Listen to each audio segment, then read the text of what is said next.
আসসালামু আলাইকুম এভরিওয়ান, নিয়ে আসলাম তোমাদের জন্য মায়ের মৃত্যু সিজন 2 দ্বিতীয় পর্ব।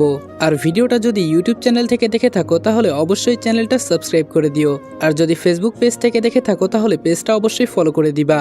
ফেসবুক পেজের লিঙ্ক পিন কমেন্টে দেওয়া আছে। তো চলো বেশি কথা না বলে গল্প শুরু করা যাক। এদিকে আমার সৎ বাবা আর আমার সেই চাচাতো বোন দুজনেই তো অনেক খুশি। তারা তো জানে আমি জেলে আছি, তবে আমি আমার মায়ের খুনের প্রতিশোধ ঠিকই নিব।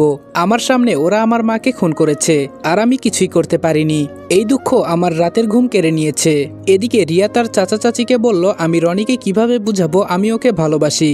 রিয়ার চাচি বলল দেখ মা, এভাবে আর সম্ভব না। রনি তোর জন্য অনেক কিছু করেছে, কিন্তু তুই রনির ভালোবাসাটা বুঝলি না। আর এখন বললে কি হবে? কিন্তু এটা ঠিক যে রনির মতো ছেলে তুই আর কখনোই পাবি না, যে কিনা তোকে নিঃস্বার্থভাবে অনেক বেশি ভালোবেসেছিল। রিয়া তার চাচির কথা শুনে আরো বেশি মন খারাপ করে এবং কান্না শুরু করে দেয়। চাচিকে উদ্দেশ্য করে বলল আমি যে করেই হোক রনিকে আমার করে নিব। আমি আবার মানুষের দুনিয়ায় যেতে চাই। চাচি তুমি দেখে নিও, রনিকে ঠিকই আবার আমার করে নিব। যত কষ্টই হোক না কেন আমি রনির কাছে যাব। রিয়া কান্না করতে করতে সে তার রুমে চলে গেল। রিয়ার চাচা বলল তুমি তোমার মেয়েকে বুঝাও, ও এখন চাইলেও আর মানুষের দুনিয়ায় যেতে পারবে না। রিয়ার চাচি বলল তোমার মেয়েকে তুমি বুঝাও, আমি পারবো না। তোমার মেয়ে কেমন জেদি সেটা তো তুমি ভালো করেই জানো। রিয়ার চাচা বলল যাই হোক, তুমি তোমার মেয়েকে কষ্ট করে বুঝাও, কারণ এখন যদি আবার সে মানুষের দুনিয়ায় যায় তাহলে তার পরীর ক্ষমতা হারাবে এবং সে সাধারণ মানুষের মতো হয়ে যাবে। এদিকে আমার সৎ বাবা আর চাচাতো বোনের ভিতরে তুমুল ঝগড়া লেগেছে। আমার চাচাতো বোন নাকি অন্য ছেলের দিকে নজর দিয়েছে। তাদের দুজনের মধ্যে একে অপরকে এখন শুধু সন্দেহ করে। তাদের প্রেম এখন আর সুখের নেই, আর সুখের হবেই বা কি করে? যাদের শুরুটা হয়েছে জেনা দিয়ে তাদের পরিবারের কি করে সুখ হবে? এদিকে মেঘলা ম্যাডাম আমাকে তাদের বাসায় নিয়ে আসলো। বাসাটা অনেক বড়, দেখে মনে হচ্ছে কোনো একটা রাজপ্রাসাদ। বাড়ির গেটের সামনে দিয়ে যেতে একটা দারোয়ান উঠে দাঁড়ালো। গাড়ির হর্ন বাজতেই গেটের দরজাটা খুলে দিল। গেটের দরজা খুলে ভেতরের দিকে যেতেই দেখলাম চারপাশে ফুলের বাগান। আমি সবকিছু দেখে অবাক হয়ে যাচ্ছি। আমি কোথায় আসলাম? গাড়ি থেকে নেমে দরজার সামনে দাঁড়ালাম। মেঘলা ম্যাডাম কলিং বেল দিল। কলিং বেল বাজার সাথে সাথেই কাজের বুয়া দরজাটা খুলে দিল। সামনে পা দিয়ে ঘরের ভেতরে ঢুকতেই কাজের বুয়া আমার দিকে হা করে তাকিয়ে আছে। আর আমি ভেতরে ঢুকে আরো বেশি অবাক হয়ে গেলাম। এটা কোনো রাজপ্রাসাদের চেয়ে কম না। মেঘলা ম্যাডাম তার আম্মুকে ডাকতে লাগলো। মেঘলা ম্যাডামের চিৎকার শুনে পাশের রুম থেকে ম্যাডামের আম্মু আসলো। এসে আমাকে দেখে তো একদৃষ্টিতে তাকিয়ে আছে, আর চোখ দিয়ে অঝরে শুধু পানি পড়ছে। আমি শুধু মনে মনে ভাবছি জানি না কেন মেঘলা ম্যাডামের আম্মু কান্না করছে, তবে দেখতে আমার অনেক খারাপ লাগতেছে। ওনার চোখের এমন কান্না দেখে আমারও কান্না পেল। নিজের অজান্তেই চোখ জোড়া অশ্রুতে ভিজে গেল।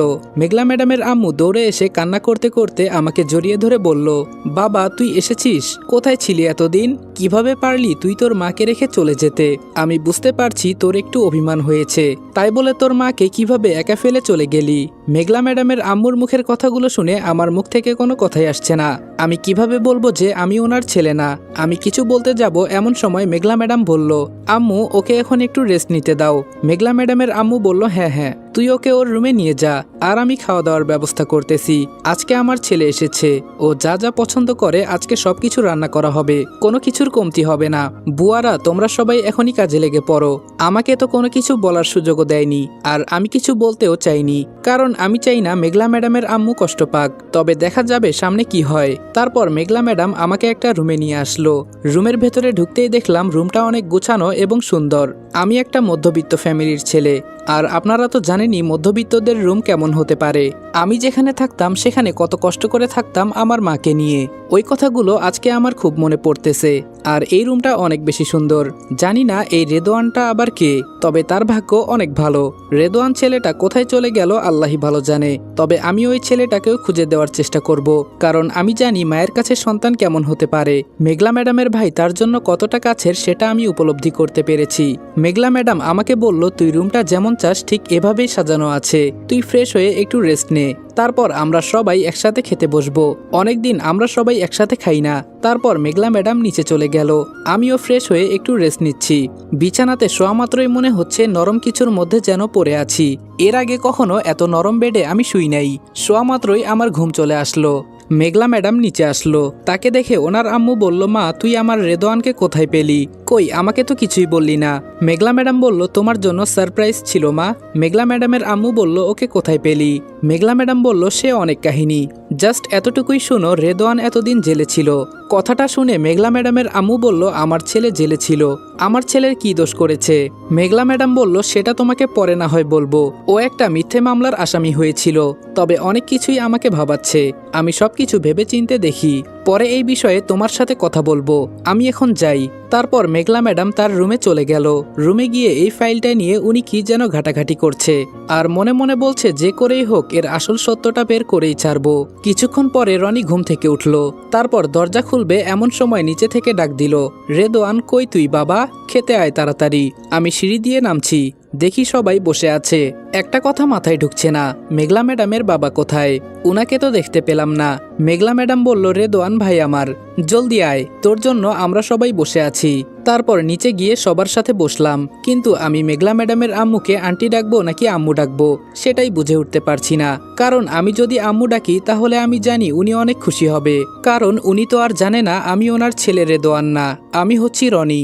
আবার আন্টিও ডাকছি না, কারণ আমি জানি ডাকলে এখানে অনেক কথা হবে আর উনিও কষ্ট পাবে। আমি চাই না উনি কষ্ট পাক।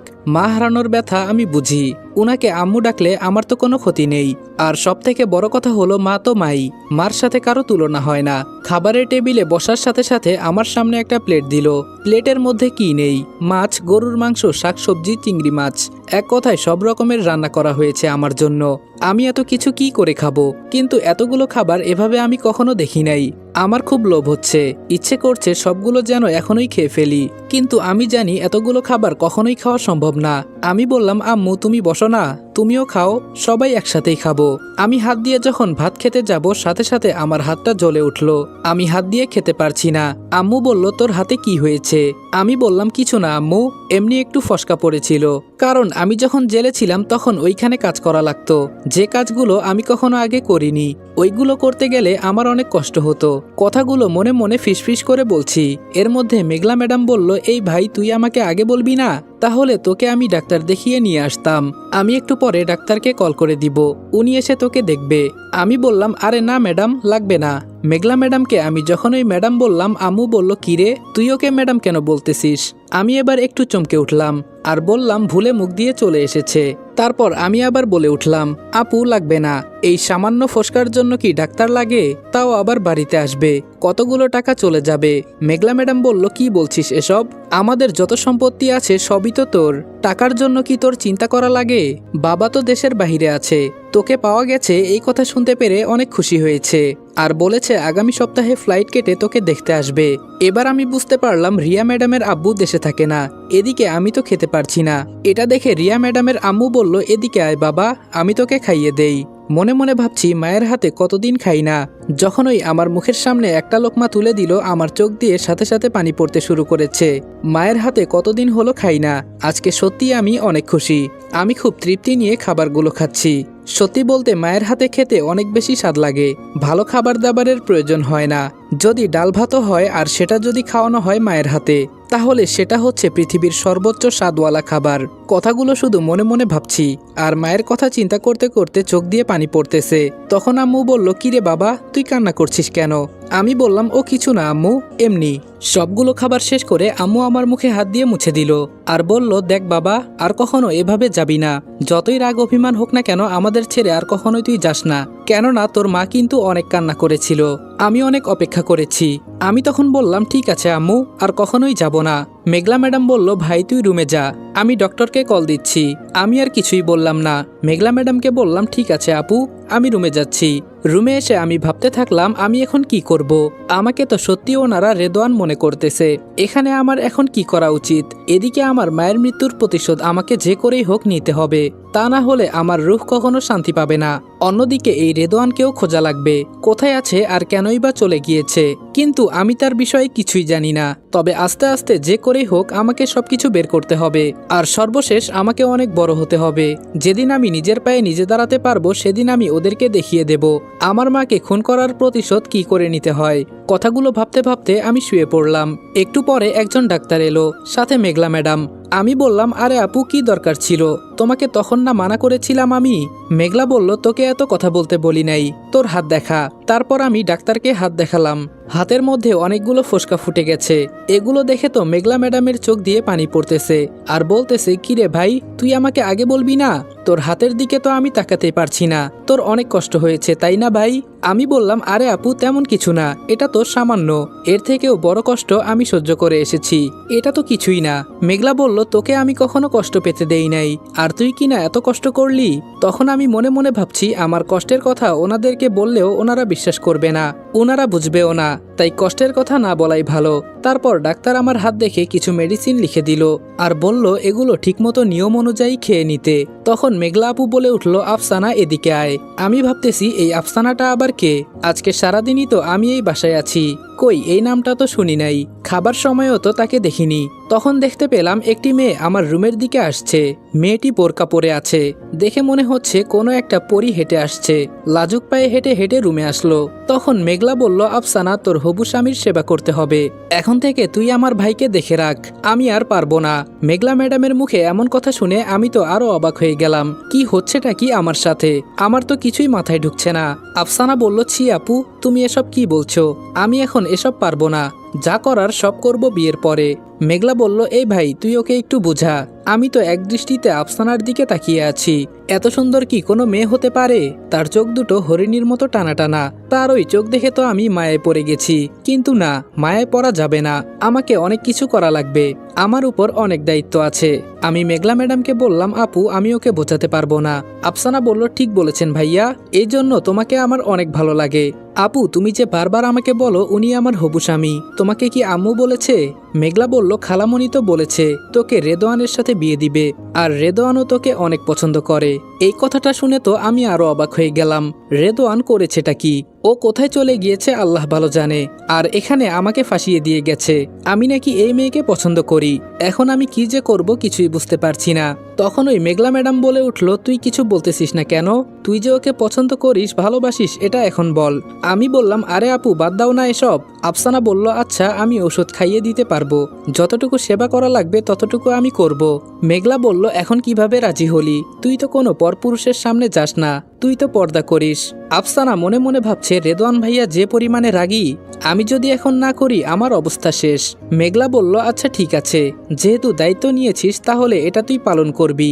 এদিকে ডাক্তার সাহেব চলে গেল, সাথে সাথে একটা কাজের লোকও পাঠিয়ে দিয়েছে ওষুধগুলো নিয়ে আসার জন্য। তারপর যে যার রুমে চলে গেল। এদিকে রাত 10টায় হঠাৎ করে আমার রুমের দরজাটা কে জানি নক করলো।